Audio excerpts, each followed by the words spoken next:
Everyone, welcome to the show. I have updates to share about Donald Trump's coup clown. So first, Trump's Georgia co-defendant, former Kanye West publicist Trevian Kuti, she is going to need to find a new legal team because her current attorneys are dumping her.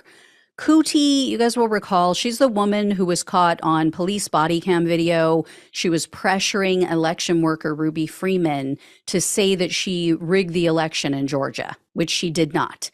And I shared recently, Kuti appeared to threaten Freeman. She was on an Instagram live video. And for those who didn't catch the video about that, Kuti said, quote, "There's a woman sitting somewhere who knows this whole thing is a lie, who knows I never did anything to her, who knows who knows she begged me for help. There's a woman sitting somewhere who knows that I am going to fuck her whole life up when this is done." So I don't know if that played a role in this decision and the attorney's request to withdraw from the case, but one of the attorneys, Daryl Cohen, he told the Messenger news outlet, quote, "In order to have a good lawyer-client relationship, the client has to listen, the client has to be on board, and you have to be paid. All these things have to happen." I'm not saying any of those things did or didn't happen, but you can extrapolate. And then he went on to say, quote, "This case is so unusual and so high profile, with everybody looking at it under a microscope, that you've got to be careful as to what you say, because you never know who's coming after you." And on the same day that her attorneys asked to dip out, Kuti posted a photo on Instagram that's probably not going to help her case. The photo was taken at the America Fest, which is hosted by Turning Point USA. That's the, youngin group. That's the youth group, the Utes that are creating the neo-Nazis of tomorrow. Anyway, the photo showed Kuti smiling. She was standing next to the QAnon shaman, January 6th convict Jacob Chansley, and they were flipping off the camera. And she wrote, quote, "Just like they lied on him, they are lying on me. True soldiers, America first." Yeah, they lied on him that he broke the law. Yeah, okay. I feel bad for her. I feel bad for people like Trevian and Candace Owens because they want so badly to be accepted by racists. It's painfully obvious they are filled with self-loathing. Hashtag sad. Anyway, good luck finding reputable attorneys with BS like that. That's self-destructive type of behavior. And next is news about Congressman Scott Perry, who was allegedly deeply involved in Trump's attempted coup. So much so, he's said to have asked for a preemptive pardon before Trump left office.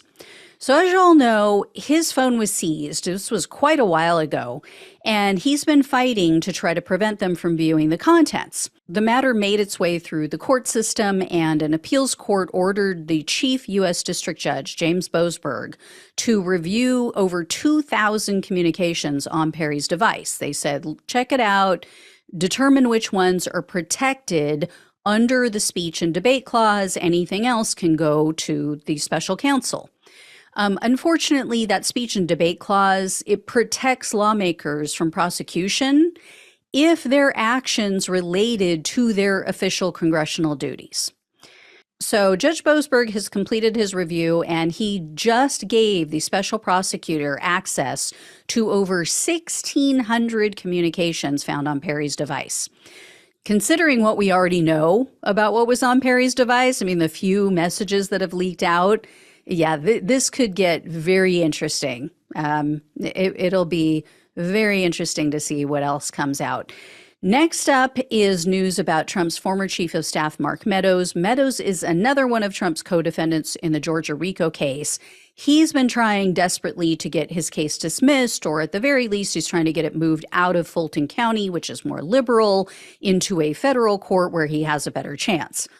A court ruled against both of those options. Meadows appealed their decision, and now the appeals court has ruled against Meadows as well.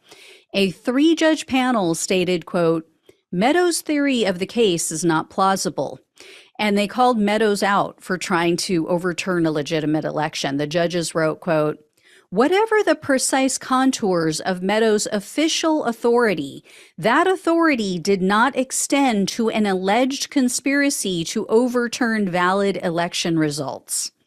And then they also said that Meadows' official duties did not, quote, include interference with state election procedures.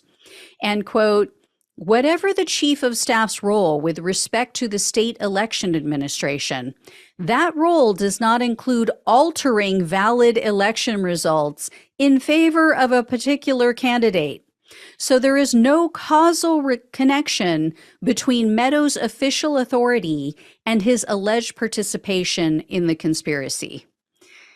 In other Georgia coup news, Democrats have filed a lawsuit to try and oust Lieutenant Governor Burt Jones from office. This was for his part in the coup case, or at least the fake elector scheme. It's unlikely to work, but you never know, so I'll let you know what happens with that.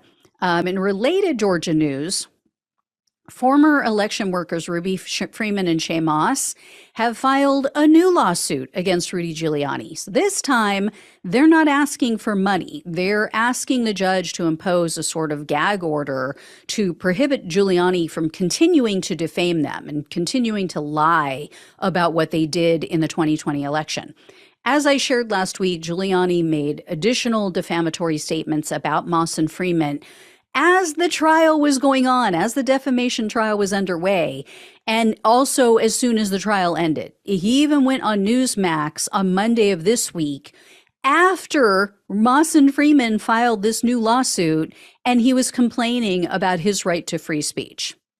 So Giuliani just cannot seem to stop punching himself in the face, let's say. It's truly another body part, but yeah, I don't want to be demonetized. So anyway, thank you all so much for watching and listening. I'll let you know when I hear more about the coup clowns. Take care. Please like this video, share it, become a subscriber. If you can donate, really helps to keep the show going. Links are below in the description box on YouTube and the podcast. Love you all. Take care. Talk with you soon.